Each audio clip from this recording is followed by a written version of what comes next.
Pour créer l'opération de fraisage par surfaçage, on va tout d'abord régler le plan de retrait qui est mal situé ici. Il doit être au-dessus de la pièce.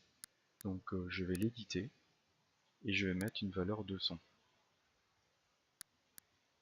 Voilà, donc là on vérifie que le plan de retrait est bien au-dessus de la pièce.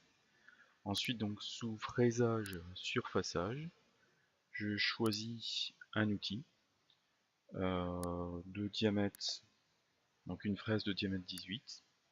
Je la nomme. Sinon on peut prendre aussi des outils de bibliothèque. Le nombre d'arêtes vives est de 4, donc c'est un choix. Le numéro d'outil, ça va être le numéro 1, et le correcteur d'outils, je vais mettre le numéro 1. Donc appliquer, voilà. Et il me reste à compléter les deux onglets, donc référence. Je sélectionne la surface de ma pièce, et sous paramètres, je vais mettre les conditions de coupe. Donc je vais mettre 40 pour l'avance de coupe. La profondeur de passe, je vais mettre 1 mm.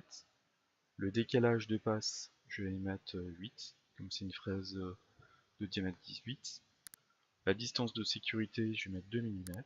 La vitesse de broche, je vais mettre 336. Voilà. Et à ce stade, je vois déjà une première simulation à l'écran qui ne me plaît pas beaucoup parce que l'outil fait des mouvements de va-et-vient.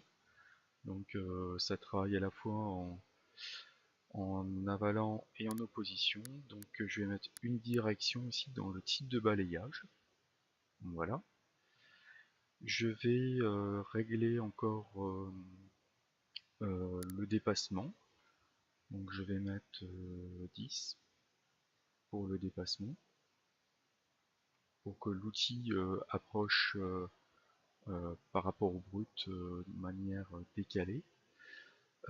Début de dépassement, je vais mettre pareil 10. Voilà. Et donc je peux à tout moment vérifier ici avec ce petit bouton la trajectoire de l'outil. Voilà, donc voilà, ainsi de suite. Donc sachant que l'optimisation de la fabrication peut se régler par le bouton paramètres comme ici. Voilà pour cette première opération de surfaçage.